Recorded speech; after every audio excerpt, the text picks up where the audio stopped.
लेकिन मेरा मानना है कि महिलाओं की जिम्मेदारी सिर्फ इतनी है।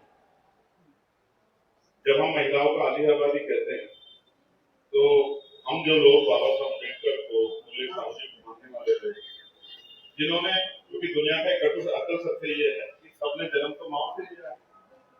मैंने तो अभी तक मेडिकल साइंस में भी इस तरह का वो नहीं देखा कि भाई ये उपलब्धि किसी और को मिल गई है। भाई चाहे तो कितना बड़ा ताकतवर हुआ हो, देश के प्रधानमंत्री हुए, राष्ट्रपति हुए, सेना के सेनानायक हुए, इंजीनियर हुए, डॉक्टर हुए, साइंटिस्ट, जन्म तो एक महिला से लिया। तो मैं तो जब अपने दूसरों से देखने से पहले अपने घर की तरफ देखता हूँ तो मुझे समझ आता है कि माँ जितना ताकतवर कोई नहीं, महिला जितना ताकतवर कोई नहीं। तो मुझे लगा कि आपके लिए अलग मन बनाई, जहाँ आप ही देता हूँ, आप ही श्रोता हूँ, आप ही को सुना जाएगा, आप ही को बताया जाए क्या। अभी क्या हुआ, ये बात मेरे मन में कहाँ से आई, क्योंकि एक झूठ फैलाया गया। और झूठ क्या था? झूठ ये था कि विपक्ष के सांसदों के घर में 5-5 दिन तक आंदोलन हुआ, महिलाओं ने प्रोटेस्ट किया। तो प्रोटेस्ट क्या हो रहे थे कि विपक्ष के सांसदों ने महिला आरक्षण बिल को पास होने में विरोध दर्ज कराया। तो मुझे लगा कि कितनी भोली बहनें हैं कि तो कुछ भी बता दिया, इन्होंने कुछ जानने की कोशिश नहीं। मैं आपकी जानकारी के लिए भी बता रहा हूं, महिला आरक्षण बिल 2023 में पास हो गया कि 33% महिलाओं को उसमें हिस्सेदारी मिली। अगर 100 सीटें हैं लोकसभा की या विधानसभा की तो 33 महिलाएं उसमें आएंगी। तो महिलाओं को कमर कस देनी चाहिए। अगले 1-2 साल बाद जब वो इम्प्लीमेंट होगा तो महिलाओं की भागीदारी बढ़ जाएगी। लेकिन सच सिर्फ इतना नहीं, जब मुझे मौका मिला तो मैंने लोकसभा में बात कही कि 33% पर्याप्त नहीं, जब आधी आबादी है तो हिस्सेदारी भी आधी ही मिलनी चाहिए। 50% महिला आरक्षण होना चाहिए, 50% पुरुष हो, 50% महिला। जब आधी आबादी बराबरी में वहां आएगी तभी वो अपने हितों की रक्षा करेगा। इतनी सरकारें आई, आप अपने आप से बताओ क्या सुरक्षित महसूस होता है महिलाओं को? ऐसा क्या कारण है कि पुलिस भी है, आर्मी भी है, पैरामिलिट्री फोर्स भी है, लेकिन सड़कें गलियां सुरक्षित क्यों नहीं? रोज वीडियो हमने देखा। उसका कारण यह है कि सरकार के एजेंडे में बात नहीं। और मैंने सरकारों को जितना समझा, स्टडी किया दुनिया को, सरकार चाहती है कि कमजोर है तो वो कमजोर बना रहे, जिससे कि वो हमारा हम पे आधारित बना रहे। जैसे पति भी ये चाहते हैं कि महिलाएं उन्हीं के नेतृत्व में रहें, उन्हीं पे आधारित रहें, उन्हीं पे डिपेंड रहें। जैसे महिला कमाने लग जाती है तो फिर वो पति कहती है कि क्या आप ही थोड़े कमाते, मैं भी तो कमाती हूँ। तो सरकारें चाहती है कि महिलाएं कभी डिपेंडेंट ना हो। महिला एक वर्ग है बड़ा, ना उसमें जाति है ना धर्म, महिला खुद में एक शक्ति। तो मैंने महसूस किया है कि जब तक महिलाएं अपनी जिम्मेदारी को नहीं उठाएंगी, महिलाएं ये तो कहती है कि भैया गैस सिलेंडर महंगा हो गया है, भैया बिजली महंगी होगी, भैया रसोई महंगी होगी, भैया खाने पीने का सामान महंगा हो गया है, भैया बच्चों का पढ़ाई जो है वो हमारे बस में नहीं रही है, बच्चों का इलाज हमारे बस में नहीं।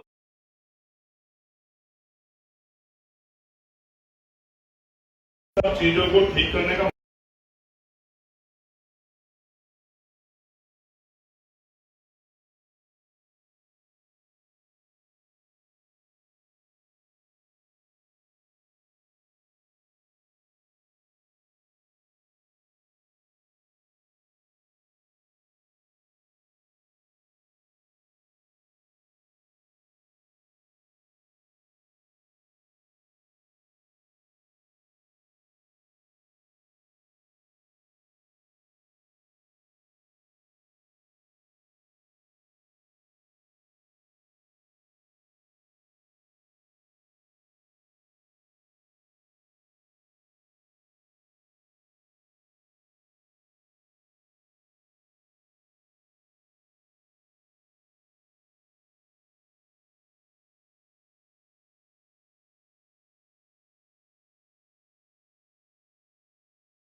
और इसलिए इस बात के लिए आज 4, 5, 6, 7 हजार रुपए क्या होता है उसके एडमिशन के टाइम वर्दी उस दुकान से मिलेगी, जूते उस दुकान से मिलेंगे, किताबें उस दुकान से मिलेगी, टाई उस दुकान से मिलेगी, मोजे उस दुकान से मिलेंगे, सिलेबस की सारी चीजें वहां से मिलेगी। क्यों? वही जुराब बाजार में 15 रुपए की, 20 रुपए की वही जुराब वहां से 1.5 रुपए। क्यों? क्योंकि ये सब एजुकेशन भ्रष्टाचार की है। और मैं मानता हूं जब तक इस देश में शिक्षा समान नहीं होगी तब तक ये देश कभी अपने पैरों पर नहीं खड़ा हो पाएगा। तो चाहे जीडीपी का 10% पैसा लग जाए, लेकिन शिक्षा को बदलाव करके ही रहेंगे हर कीमत पे। कक्षा 1 से 12 गवर्नमेंट ने कानून बना दिया, 6 साल का बच्चा पहली कक्षा में एडमिशन लेगा, तो 6 साल का बच्चा एडमिशन लेगा और 12वीं तक पढ़ाई करेगा, 18 साल का हो जाएगा, 12वीं उसकी बुद्धि हो जाएगा विकास, और रेस की लाइन होगी एक, वो भी उसी पढ़ाई को करके आएगा जिस पढ़ाई को आज पैसे में करने में मजबूर है। तब ये जब 18 साल के बच्चे जिनका बौद्धिक विकास हो जाएगा बड़े पैमाने पे, फिर आप इसको किसी कंपटीशन में बिठा लेना तो गरीब का बच्चा मेरे से पीछे जाएगा। मेरी बात को गरीब का बच्चा भी गरीब का मुकाबला करेगा। आप महसूस तो करके देखो, सीबीएसई का बच्चा जो कक्षा 5 में इंग्लिश मीडियम में पढ़ रहा है और जो प्राइमरी स्कूल में पढ़ के आया वो मुकाबला कर सकते हैं? जो हम लोग हिंदी मीडियम के पढ़े हम भी नहीं कर पाते। आप समझते हैं राटेदार अंग्रेजी बोलने लगे बच्चे 10 के, हम लोग नहीं कर पाते उनका मुकाबला क्योंकि हिंदी मीडियम से पढ़े। तो हमारे यहाँ मास्टर को बेचारे को बहुत सही नहीं करते। आप समझे नहीं समझे? तो उसके लिए करना क्या है? करना ये है कि अध्यापक को भी ट्रेनिंग होगी, वेल एजुकेटेड अध्यापक हम लोग रखेंगे, ऐसे क्लासरूम बनाएंगे कि बच्चे का बोझ लेके नहीं आना पड़ेगा, बच्चे को वहीं किताबें उसकी अवेलेबल होगी, वहीं उसकी कॉपी अवेलेबल होगी, वहीं उसकी क्लास होगी। उसको देंगे आईपैड पढ़ने के लिए, घर पे जाओ उसको काम करके लेके आओ, उसका बोझ कम करेंगे, उसका दबाव कम करेंगे। आप महसूस तो करके देखो, मजबूत लोग भेजते कि बस से, रिक्शा से, अपनी गाड़ी से, गरीब को बच्चा कैसे जाएगा? इतना 8 किलो का वजन ठान के बेचारा वैसे स्कूल जाते थे, पसीना आ जाएगा, और फिर वो ऐसे 1 किलोमीटर चल के आएगा, कहां से वो उसमें एनर्जी बचेगी? आप समझे सारा खेल क्या? देखो जिस प्राइवेट स्कूल में आपके बच्चे पढ़ते हैं ना, उसके अध्यापक की फीस 15,000 से 20,000 रुपए, और जो सरकारी स्कूल के अध्यापक उनकी फीस कितनी है? 70,000 रुपए। फर्क क्या? तनख्वाह बिल्कुल ज्यादा मिलेगी, उनकी तनख्वाह में तो 4 टीचर आ जाएंगे। फर्क ये है कि उनको लगा दिया है जनगणना, उनको लगा दिया है पोलियो, उनको लगा दिया है और किसी काम में, उनको लगा दिया SIR में, उनको लगा दिया और किसी काम में, वो बेचारे उसी काम। अच्छा और भी छोड़ो कि ये सरकार तो और आगे निकल गई है।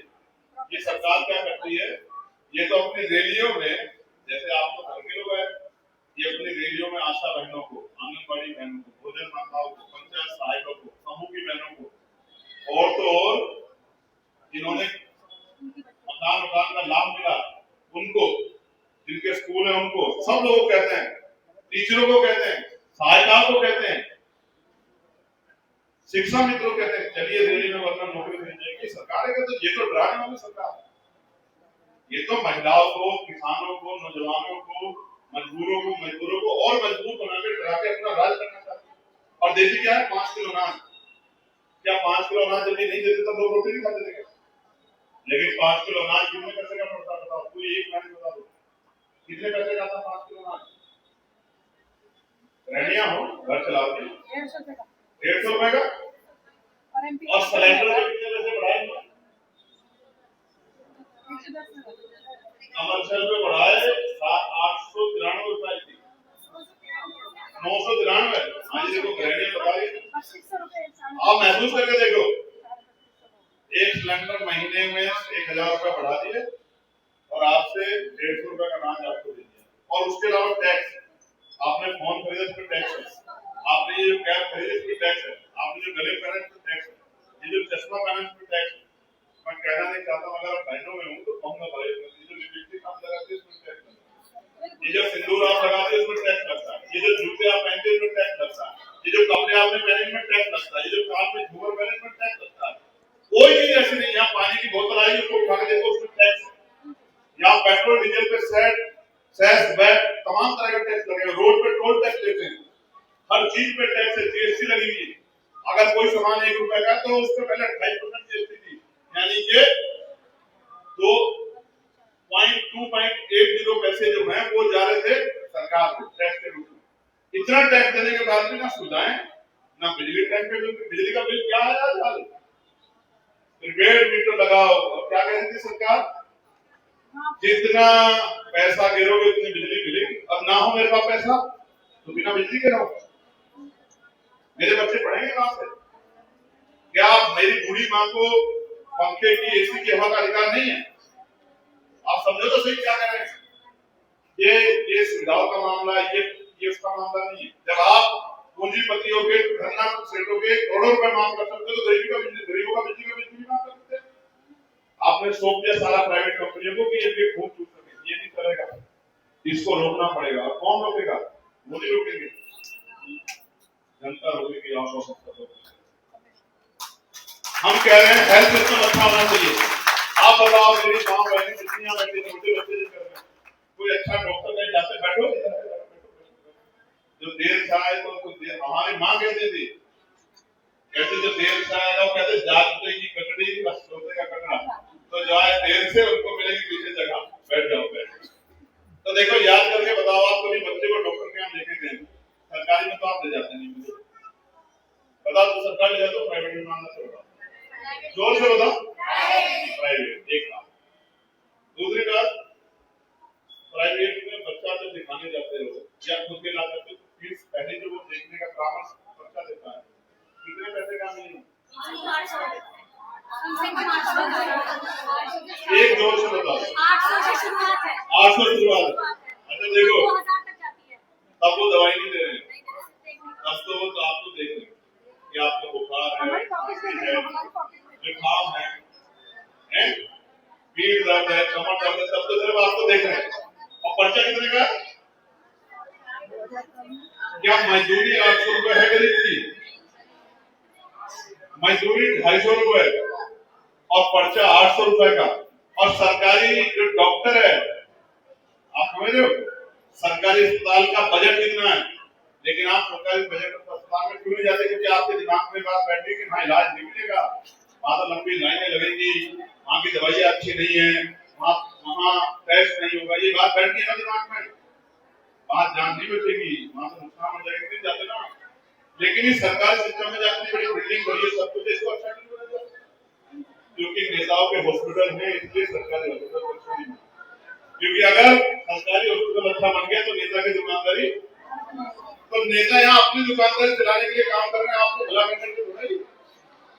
इसलिए आपको बुलाया आज कि आपको पता लगे कि सरकारी अस्पताल में अच्छा बनाना पड़ेगा, वहाँ वो सुविधाएं देनी पड़ेगी कि दवाई के अंदर मिले, टेस्ट के अंदर हो, मशीनें भी सारी हो, डॉक्टर भी अवेलेबल हो, महिलाओं के लिए भी, पुरुषों के लिए भी, बुजुर्गों के लिए भी, और पर्याप्त इलाज की व्यवस्था करनी पड़ेगी। पैसे कमी नहीं है सरकार का, लेकिन अस्पताल वालों को भला करना है, अपने नेताओं को भला करना, बड़े बड़े पैसे वालों को भला करना।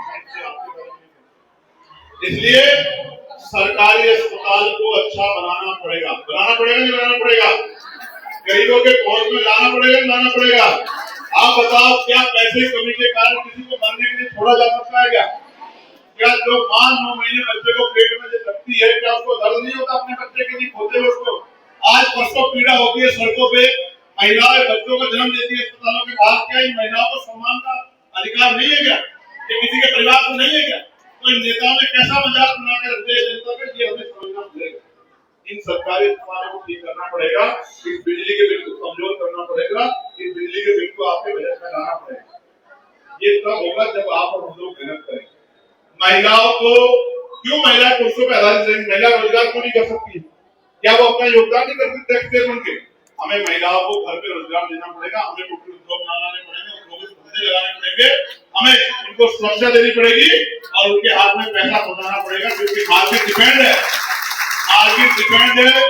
डिमांड एंड सप्लाई पे। अगर डिमांड होगी तो ही सप्लाई आएगी, तो ही मार्केट आगे बढ़ेगी। जब आपकी जेब में पैसा नहीं होगा तो क्यों खरीदोगे? चलो मेरे साथ, आपकी जेब में पैसा नहीं, कितनी अच्छी चीज प्रोडक्ट मिल रही हो, आप नहीं खरीदोगे, उसके बाद से गुजर जाओगे, दिल पे आप रखोगे कि नहीं? मैं जानता हूँ ना, मैं जानता हूँ और आपको बताना चाहता हूँ, जब बाप कमाई के लिए घर से निकलता है ना, तो बच्चा कहता है पापा आज मेरे लिए चॉकलेट दे। तो वो कहता ले आऊंगा, लेकिन शाम को जब उसकी जेब में पैसे नहीं होते ना चॉकलेट के, तो वो चुपचाप आके लेट जाता है, बच्चे को खबर नहीं लगने देता कि पिताजी आ गए। क्यों? क्योंकि उसको पता है कि उसके सपने के पूरे करवा। ये जीवन है। एक अमीरों के यहाँ जितना भोजन बच जाता है उससे कम भोजन में गरीब अपना जीवन जी रहा है। अमीरों के कुत्ते इतना भोजन खा रहे हैं, वो एसी वाली गाड़ियों में घूम रहे हैं, उनको गर्मियों में देसी मिलता है, सर्दियों में मीठा मिलता है। यहाँ लोगों को खाने के लिए भोजन, पीने के लिए पानी नहीं मिल रहा है। आप चेक कराओ अपने टंकियों को, पीने के लिए साफ पानी नहीं मिल पा रहा है। ये दिया है सरकार ने, इसको हमें बदलना पड़ेगा, लेकिन ये बदलने के लिए 1 घंटे से काम नहीं चलेगा। आपको और हमें मेहनत करनी पड़ेगी। आपके पास फोन है, कोई ऐसी नहीं है जो फोन ना हो।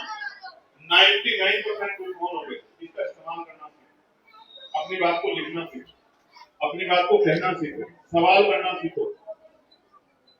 रिश्तेदारियां हैं आपकी, आपकी बहनें होंगी, आपकी भाभियां होंगी, आपकी नंदे होंगी, आपकी दादियां होंगी, चाचियां होंगी, माँ होंगी, मासूर, कितनी रिश्तेदारी आपकी। महिला जिस दिन जो है पैरों पे खड़ी होकर कोई संकल्प करके कोई काम नामुमकिन है। यदि देश में महिलाएं राष्ट्रपति से लेकर प्रधानमंत्री और सेना की जो है नायक बन सकती हैं, देश चला सकती है, प्रदेश चला सकती है, IAS IPS पढ़ के जिले चला सकती है। मेरे यहाँ DM IAS जिले के अधिकारी, पूरे जिले की मालिक महिला है। मेरे यहाँ उसमें बिजनौर शहर में जो SDM महिला, ADM महिला है, तो क्या वो जिला नहीं चलाती है? महिला चलाती है, लेकिन ये पुरुष जो है इनको डर लगता है कि महिलाओं के हाथ में ताकत है, कभी इनको घर में ना 14 करना पड़े, तो डर लगता है। लेकिन महिलाएं डरना बंद करें, वो अपने बच्चों के बारे में सोचो, खुद के बारे में। क्या उनके सपने नहीं? आप अपने दिल पे हाथ रख के बताओ। मैं सच जानना चाहता हूँ कितनी जिन्होंने हवाई जहाज का सफर किया है। मैं गारंटी देता हूँ 1% से ज्यादा नहीं होगी पूरे ग्राउंड में आप तय करवा, पूरे उसमें 1% से ज्यादा नहीं होगी जो हवाई जहाज का सफर करके आएंगे। क्यों पैदा हो गए गरीबी में, पैदा हो गए इसी जंगल में मरना है आपको? क्यों आपके सपने के लिए? ये हवाई जहाज महिलाओं के लिए नहीं है क्या? ये AC वाली ट्रेनें, मेट्रो ट्रेनें, ये हेलीकॉप्टर महिलाओं के लिए नहीं? कौन सी ऐसी चीज जो महिलाओं से जिसको बाधा पैदा करने की महिला मानी जाएगी? प्रधानमंत्री जी ने कहा चप्पल वाला हवाई जहाज होगा, हवाई चप्पल वाला हवाई जहाज वो रोटी रोटी के लिए मोहताज हो गए। आपके पढ़े लिखे बच्चे कितनी ऐसी होंगी जिनके बच्चे बेरोजगार घूम रहे हैं और आपने उनकी पढ़ाई में कोई कमी नहीं छोड़ी। क्यों नहीं आने लोग रोजगार?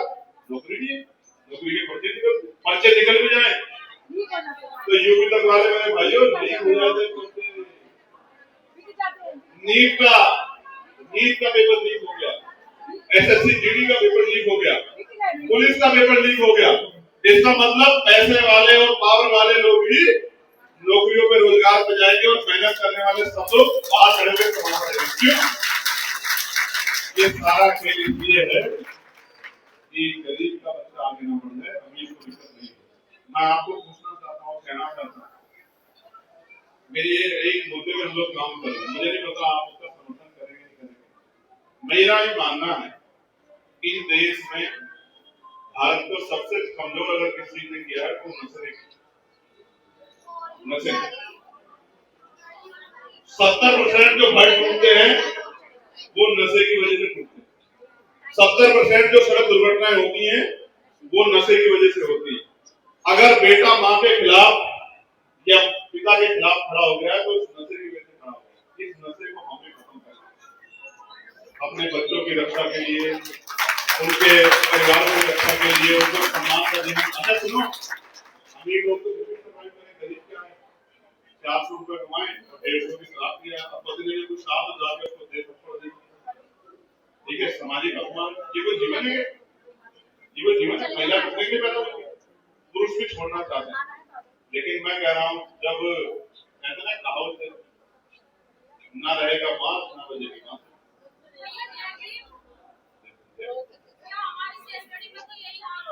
अब बैठ जाओ, सुन लो। आपने नेता ये समझना है तो फर्क नहीं पड़ता कि आप क्या हो। अब मेरी बात तो सोच, कितने से शराब के ठेके खुले बस्तियों में। आज लिखो मेरी बात को, जैसे राज बनेगा सबके बोलने के लाइब्रेरी बंद कर देंगे। मेरी बात को सुनो, रोने से कुछ नहीं होगा, कहने से कुछ नहीं होगा, करने से होगा। अगर ये रोकना है तो साथ खड़े होकर काम करना पड़ेगा, उससे पहले नहीं रुकेगा। मैं जो बता रहा हूँ उसको सुन लो। जो मैं कह रहा हूं वो काम करना पड़ेगा। इससे नहीं रुकेगा कि आप मेहनत कर लो तो शराब का ठेका बंद हो जाएगा। शराब का ठेका बंद करने के लिए शराब बंद करनी ही पड़ेगी। तो हमने तय किया है कि चाहे हमें समर्थन कम मिल जाए लेकिन हम शराब बंदी लागू करेंगे तो करेंगे।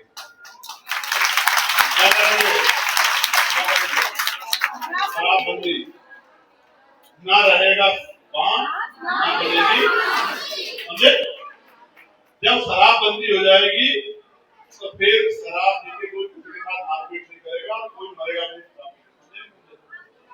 मैं तो पक्का इलाज बता रहा हूँ। मैं ये नहीं कह रहा हूँ कि भाई कुछ भी लेना मतलब तुझे शराब बंदी कर देंगे क्या समर्थन कम मिल जाए।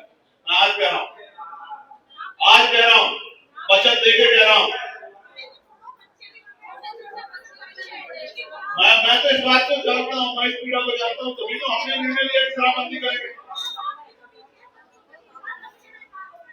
महिला ग्रुप बनाइए अपना, 100 नंबर है, 112 नंबर है। आप आपस में बात मत करो। देखो हर घर में बहुत सारी दिक्कतें हैं लेकिन उनको दिक्कतें को हल करने के लिए पॉलिसी बनानी पड़ेगी तब जाकर हल होगी। मैंने आपसे क्या कहा, आप लोग मेहनत करके राजकाज बनवाओ, हम लोग शराब बंदी लागू करेंगे। आप समझे? मेरी उम्र कितनी है? 40 साल। मेरी 75 साल तो है नहीं, 70 साल कि भाई मुझे ये आखिरी आपसे बात करनी है, इसके बाद कोई मुझे मौका नहीं चाहिए। ऐसा तो है नहीं कि मैं 10 साल 5 साल बाद बूढ़ा हो जाऊंगा दोबारा आपके बीच आऊंगा। मुझे तो अभी जितने दिन मेरी उम्र है मुझे सेवा करनी है आपकी। क्या मैं 10 साल दूं, 20 साल दूं, 30 साल दूं? तो अगर मैं आज आपको झूठ बोलूंगा तो कल आपसे आंखें खुला। तो मैं जो बात आपको कह रहा हूं मैं उसको करूंगा। ये बात भी मैं आपको कह रहा हूं। समझ मेरी बात का? आपने इतने दिन तकलीफ सहली है। मैं भी जानता हूं कि आज हमारे बच्चे जो हैं 12-14 साल के बच्चे शराब पी रहे हैं। मैं जानता हूं। और वो शराब नहीं पी रहे, वो जहर पी रहे हैं। ये साइलेंट पॉइजन है और 5 साल बाद पता लगेगा कि उनमें खड़े होने की शक्ति खत्म हो गई। मैं जानता हूं। और मैं ये भी जानता हूं कि ये सारे शराब के ठेके जानबूझ के गरीब बच्चों में खोले गए हैं, जानबूझ के खोले गए हैं। क्योंकि मैं जानता हूं सरकार चाहती है कि बड़ी आबादी की नशे में डूबी रहे। मैं तो आज आपको कह रहा हूं, आप निकल चुका हो। ये तो मैंने आपकी बात बता दी, मेरे में बहुत कुछ है महिलाओं को बताने के लिए, लेकिन मैं आपसे कह रहा हूँ एक पर्चा भेजूंगा मैं आपके पास, उसको पढ़ना। वो पर्चा कहाँ यहाँ है क्या विनोद जी? वो पर्चे बना के इसको बंटवा दें। ठीक है, एक बात। दूसरी बात, अब आपसे मुझे क्या मदद चाहिए?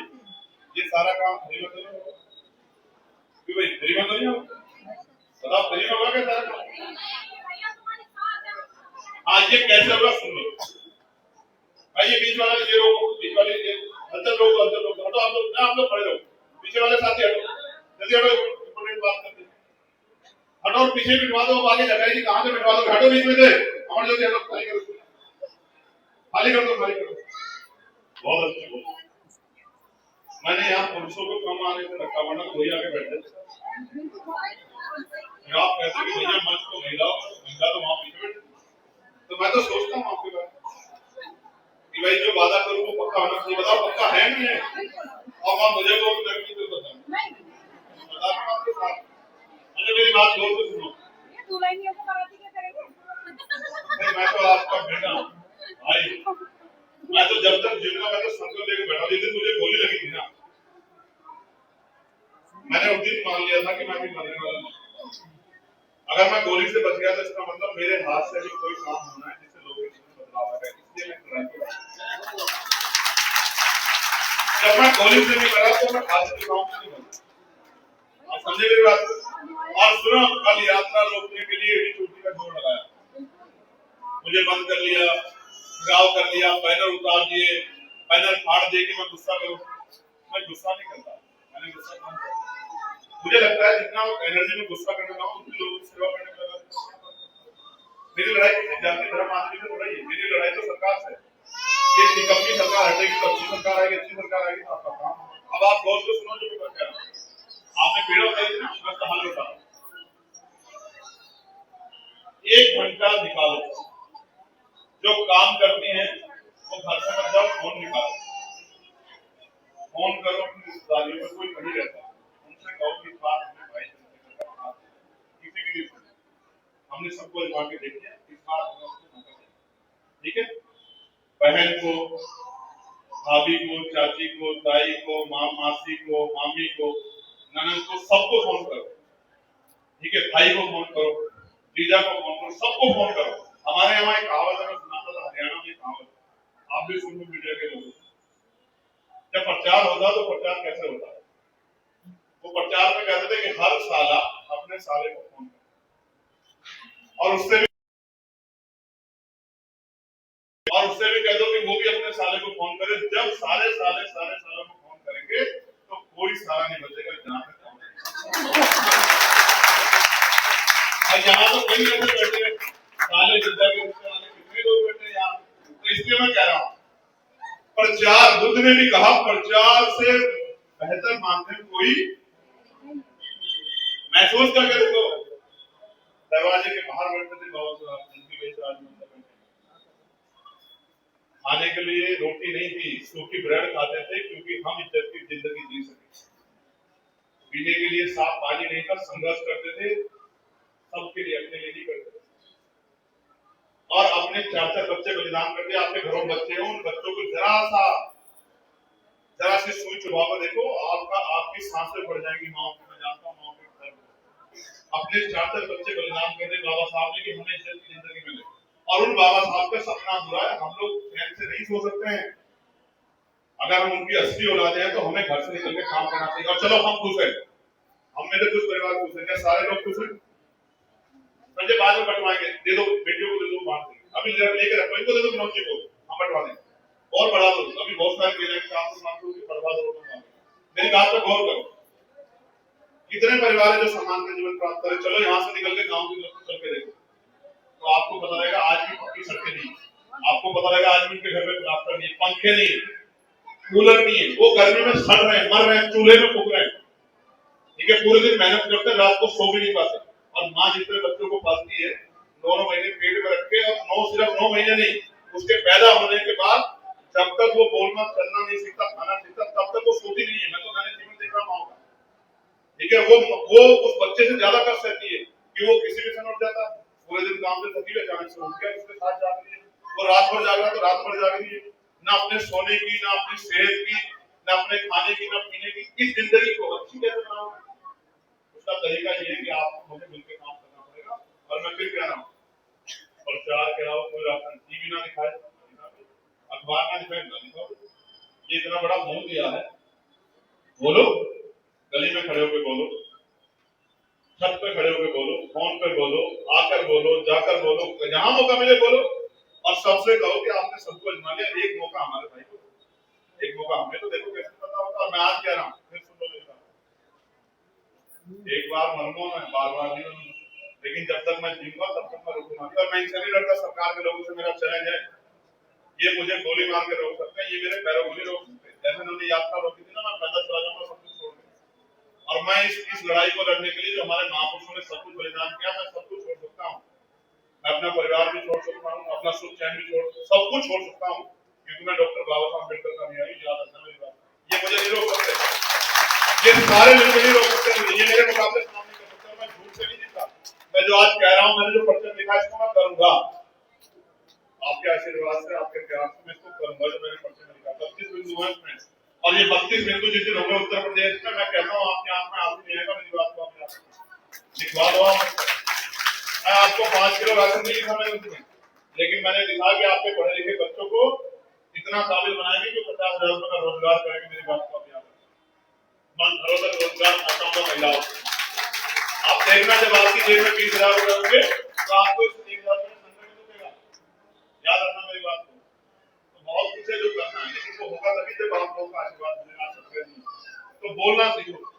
ये जो 32 मुद्दे लिखे हैं ना, इसका 6 महीने प्रचार करा, मैं लिख के देता हूँ, गारंटी देके माहौल बदल जाएगा। कोई नहीं चाहता इस पूरी, इसमें बेकारी, लाचारी जिंदगी में जीना, कोई नहीं चाहता। अगर एक तरफ पनीर रखा हो और दूसरी तरफ सूखे चावल, बताओ किसको खाना पसंद करोगे? बताओ, कोई नहीं चाहता उस सूखे चावल को खाना, मजबूर है वो लोग जो सूखे चावल खा रहे हैं, क्योंकि पनीर ऑप्शन में नहीं है। आज आपके पास ऑप्शन है, 6 महीने बाद नहीं रहेगा। सरकार अगर ना बदली, आपकी ताकत ना बनी, कोई और जो बैठा वही बैठ रहा है, कोई और आकर बैठ के आपका अपना नहीं हुआ, तो आप मेरी बात में याद रखना, मुझे 5 साल आपसे सहना पड़ेगा। सेफ नहीं है मेरा एरिया, 5 समाज की जो बेटी होती, नेशनल की उसको मार के डाल दिया, उसकी बॉडी कितने दिन बाद बराबर हुई? किसी को परवाह पड़ी क्या? किसी को नहीं दुख रहा, जिसकी जारी है उसी को दुख रहा है। मैं तो तरफ गया, कप्तान में आता हूँ यहाँ, और भी घटना होती उसमें आता हूँ, किसी को मार दिया तो मैं कहाँ जाऊँ अकेला। अब तो मैं आपके भरोसे कि मेरी बहनें जो है वो घर से निकल के थोड़ा सा मदद करें, उनको तो मैं तैयार कर दूंगा, मुझे मांगो की चिंता मत करें। मैं बड़े बुजुर्गों को, लेकिन जब तक ये महिलाएं तैयार है तब तक की बात नहीं। बोलना सीखो, कुछ लघु मत बनो। मेरे द्वारा लिखी गई एक भी बात आपको ऐसी लगती है पूरी हो सकती है, मुझसे खड़े होकर पूछो कि भैया ये कैसे पूरा कर दोगे, मैं दूंगा जवाब उसका। मैं पढ़ा लिखा व्यक्ति वकील, जवाब दूंगा आपके सारे सवालों का। लेकिन जब तक आप खड़े होकर काम नहीं करोगे तब तक नहीं बदलेगी। महिला पुरुष का बराबर होंगे जब महिलाएं कमजोर ताकतवर समझौता नहीं, जब महिलाएं ताकतवर होंगी तभी समझौता होगा, ठीक है? वरना यही चलता रहेगा कि कहना नहीं चाहता आगे लोकतंत्र है ना, इन भावनाओं का ध्यान रखना। तो सच ये है कि महिलाओं को बराबर के अधिकार तब मिलेंगे जब महिलाओं की जेब में भी उसी तरह के अवसर होंगे जो पुरुषों की जेब में तब तक नहीं। ठीक है, रोजगार करो, पढ़ो लिखो, रोजगार करो, बेटियों को बेटों के बराबर रखो। अगर महिलाएं बेटियों को बराबर नहीं, बेटियों को बराबर रखेंगी तो बदलाव नहीं होगा। याद रखना मेरी बात। आप ये मत सोचो कि बेटा सेवा करेगा, कितने बेटे जो सेवा नहीं करते, कितनी वीडियो आती है बेटा मां को पीट रहा है। तो बेटियों को जो ताकत, बेटियों को बराबर में खड़ा करो। क्यों जरूरी है? मेरा बात चले ना, क्यों जरूरी है कि बेटियां जाएंगी ससुराल? कल अगर माहौल बदल जाएगा तो बेटे चले जाएंगे ससुराल, क्या होगा भाई? बेटियां ही तो जाए अपना घर छोड़ के। कोई क्या कहां लिखा हुआ, कौन सी किताब में लिखा कि बेटियां छोड़ के जाए? कन्या कोई दान करने वाली चीज नहीं है ना, कन्या तो सर का ताज है ना, तो दान वाली चीज नहीं है, समझे आप? प्रोपेगेंडा मत पढ़ो, इसको पढ़ो और इसका प्रचार। और यात्रा में चलोगे कि चलोगे, गर्मी होगी, बहुत गर्मी होगी, पैर तो जाएंगे, पसीना आएगा, पसीने बहुत कठिन।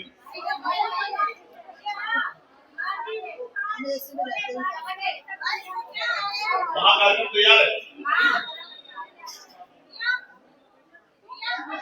हाँ ठीक है। मेरी एक बात सुनो, आप लोग यही रहना, वहां मत आना, ठीक है? बहुत पूरी गर्मी बहुत है, अभी तो मैं वहां जाकर की बात करूंगा। आप वहां 3 बजे, ठीक है? सबसे आगे बहनें चलेंगी, उनके पीछे भाई चलेंगे, उनके पीछे बाकी लोग।